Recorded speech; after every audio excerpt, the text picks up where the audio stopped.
जहां प्यार एक शोध का विषय बना, जहां एक आदमी की जिंदगी एक थीसिस की कॉपी बनकर रह गई, और जहां बदले की आग ने जला दिया हर रिश्ता।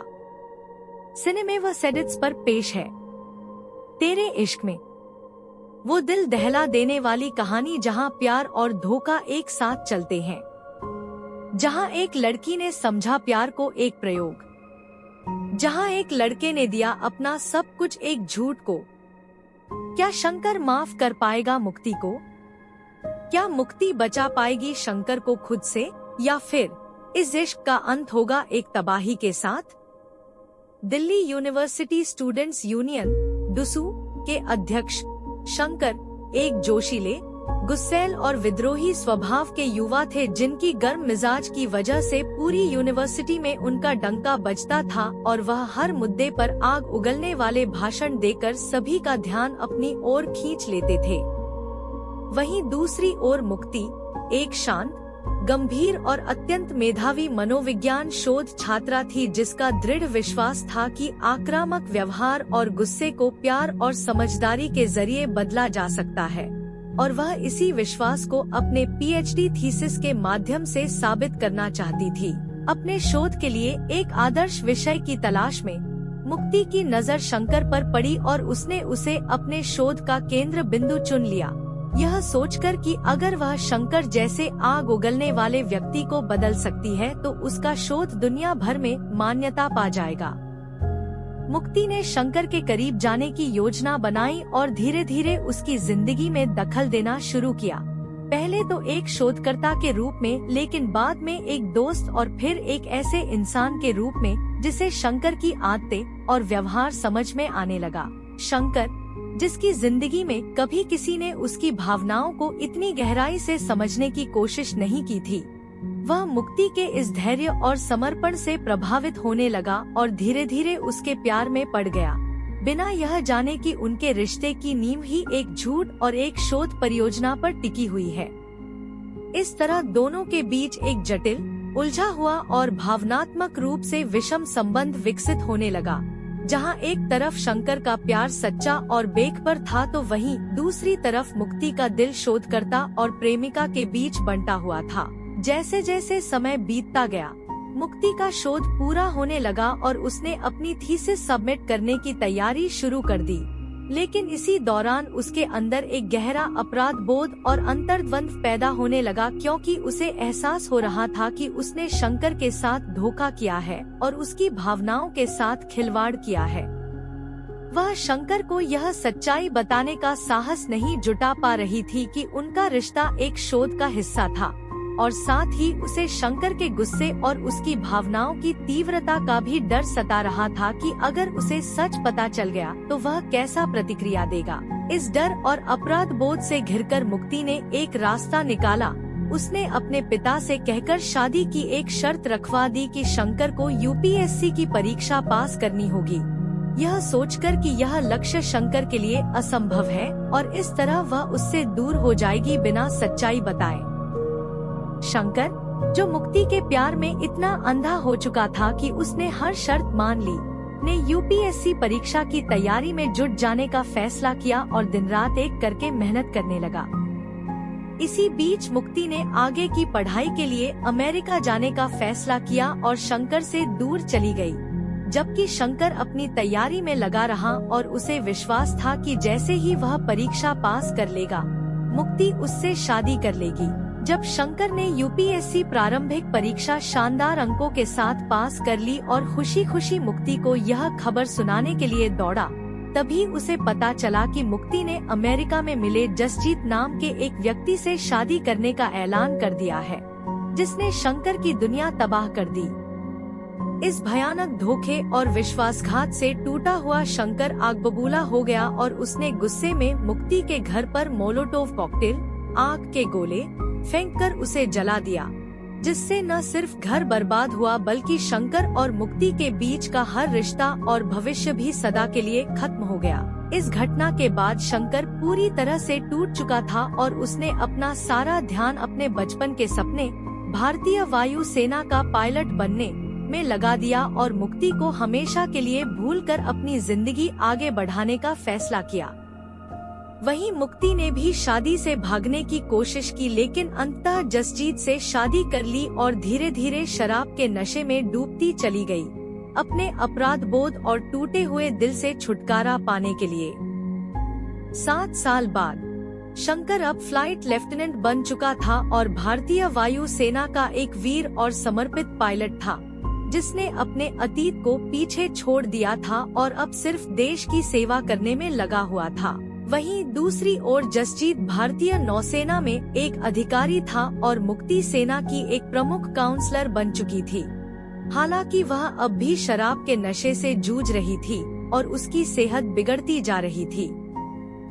दोनों एक बच्चे की उम्मीद कर रहे थे, लेकिन मुक्ति का स्वास्थ्य गंभीर रूप से खराब हो रहा था क्योंकि उसे लिवर सिरोसिस की बीमारी हो गई थी, जो उसकी शराब की लत का नतीजा था। एक दिन जब चीनी सेना ने सीमा पर हमला किया तो शंकर ने आदेशों की अवहेलना करते हुए एक साहसिक कार्रवाई की और दुश्मन को मुंहतोड़ जवाब दिया, जिसके कारण उसे निलंबित कर दिया गया और उसके ऊपर कार्रवाई की प्रक्रिया शुरू हुई। निलंबन के दौरान शंकर को साइकोलॉजिकल इवैल्यूएशन से गुजरने का आदेश मिला और संयोग से यह जिम्मेदारी मुक्ति को सौंपी गई, जिससे दोनों की मुलाकात 7 साल बाद एक पूरी तरह से अलग हालात में हो गई। शंकर ने मुक्ति से उसकी इवैल्यूएशन पास करने की गुजारिश की ताकि वह फिर से कॉम्बैट में शामिल हो सके, लेकिन मुक्ति ने इनकार कर दिया क्योंकि वह जानती थी कि उसकी बीमारी घातक है और उसे अपने आने वाले बच्चे की चिंता थी। मुक्ति ने शंकर को सच्चाई बताई कि उसे लिवर सिरोसिस है और वह ज्यादा दिन जिंदा नहीं रहेगी और उसकी एकमात्र चिंता उसका बच्चा है, जिसके भविष्य के लिए उसे एक सुरक्षित हाथों की जरूरत है। उसने शंकर से वादा करने को कहा कि अगर उसकी मौत हो जाए तो वह उसके बच्चे की देखभाल करेगा और इसके बदले में वह उसकी इवैल्यूएशन पास करने के पेपर्स पर साइन कर देगी। शंकर ने, जिसके दिल में मुक्ति के लिए अब भी प्यार और जिम्मेदारी की भावना थी, यह प्रस्ताव स्वीकार कर लिया और उसने मुक्ति को विश्वास दिलाया कि वह उसके बच्चे को अपने बच्चे की तरह पालेगा और उसकी हर जरूरत पूरी करेगा। इस समझौते के बाद मुक्ति ने शंकर की साइकोलॉजिकल इवैल्यूएशन पास कर दी और उसे फिर से कॉम्बैट ड्यूटी में शामिल होने की अनुमति मिल गई, जबकि शंकर ने मुक्ति के बच्चे के भविष्य की जिम्मेदारी अपने ऊपर ले ली। शंकर वापस युद्ध के मैदान में लौट आया और अपने कर्तव्यों का पालन करने लगा, लेकिन उसके दिल में अब एक नई चिंता और जिम्मेदारी थी जो उसे और भी मजबूत बना रही थी। वहीं मुक्ति अपने बच्चे के जन्म की तैयारी करने लगी। हालांकि उसकी सेहत लगातार बिगड़ती जा रही थी और डॉक्टरों ने उसे चेतावनी दी थी कि प्रसव उसके लिए जानलेवा साबित हो सकता है। एक दिन जब शंकर एक महत्वपूर्ण मिशन पर था, उसे पता चला कि चीनी सेना ने एक भारतीय नौसेना के जहाज पर हमला किया है जिस पर जसजीत तैनात था और जहाज बुरी तरह से घिर चुका था। शंकर ने तुरंत उस जहाज की मदद के लिए उड़ान भरी, भले ही उसे इसकी अनुमति नहीं थी, क्योंकि उसने मुक्ति से वादा किया था कि वह उसके बच्चे की देखभाल करेगा और इसके लिए जसजीत को जिंदा रहना जरूरी था। शंकर ने दुश्मन के विमानों और जहाजों से भीषण लड़ाई लड़ी और जसजीत के जहाज को बचाने की हर संभव कोशिश की। अंतिम कन्फ्रंटेशन में जब शंकर का विमान क्षतिग्रस्त हो गया और उसे विमान छोड़कर कूदने का आदेश मिला, तो उसने आदेशों की अवहेलना करते हुए एक अंतिम और वीरतापूर्ण फैसला लिया। उसने अपने क्षतिग्रस्त विमान को सीधे उस चीनी जहाज पर क्रैश कर दिया जो जसजीत के जहाज पर हमला कर रहा था, और इस तरह उसने खुद को बलिदान करके जसजीत और उसके जहाज को बचा लिया। शंकर का यह अंतिम सैक्रिफाइस न सिर्फ एक सैनिक के रूप में उसकी वीरता को दर्शाता था, बल्कि मुक्ति के प्रति उसकी प्रतिबद्धता और उसके वादे को पूरा करने की उसकी इच्छा को भी दिखाता था। ठीक उसी समय दूर अस्पताल में मुक्ति प्रसव पीड़ा से जूझ रही थी, लेकिन उसकी बिगड़ती हुई सेहत और लिवर सिरोसिस की वजह से उसकी हालत नाजुक थी। डॉक्टरों की हर कोशिश के बावजूद मुक्ति बच्चे को जन्म देते समय दम तोड़ गई और उसकी मौत हो गई। लेकिन उसने एक स्वस्थ बच्चे को जन्म दिया जिसकी जिम्मेदारी अब शंकर पर थी। हालांकि शंकर भी अब इस दुनिया में नहीं था। इस तरह दोनों की कहानी एक ट्रेजिक और दिल दहला देने वाले अंत के साथ समाप्त हुई, जहां न सिर्फ शंकर और मुक्ति की मौत हुई बल्कि उनका बच्चा भी अनाथ हो गया।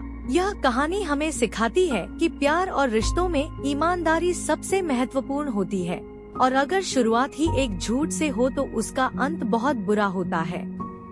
मुक्ति का शोध और उसकी महत्वाकांक्षा ने न सिर्फ शंकर की जिंदगी बर्बाद की बल्कि खुद उसकी जिंदगी भी तबाह कर दी, और आखिरकार उसे अपनी गलती की सजा अपनी जान देकर चुकानी पड़ी। शंकर का कैरेक्टर हमें दिखाता है कि प्यार किस तरह एक इंसान को बदल सकता है, उसे गुस्सैल युवा से एक वीर सैनिक और एक जिम्मेदार संरक्षक बना सकता है। फिल्म का संदेश गहरा और मार्मिक है कि मानवीय भावनाओं के साथ खिलवाड़ करना और उन्हें शोध का विषय बनाना कितना खतरनाक साबित हो सकता है, और जब तक रिश्तों में विश्वास और सच्चाई नहीं होगी, उनका अंत दुखद ही होगा। शंकर और मुक्ति की कहानी हमें यह भी दिखाती है कि बदला और गुस्सा किसी समस्या का समाधान नहीं है, और अंततः यही गुस्सा शंकर को अपनी जान गंवाने पर मजबूर कर देता है, भले ही उसका इरादा वीरतापूर्ण हो।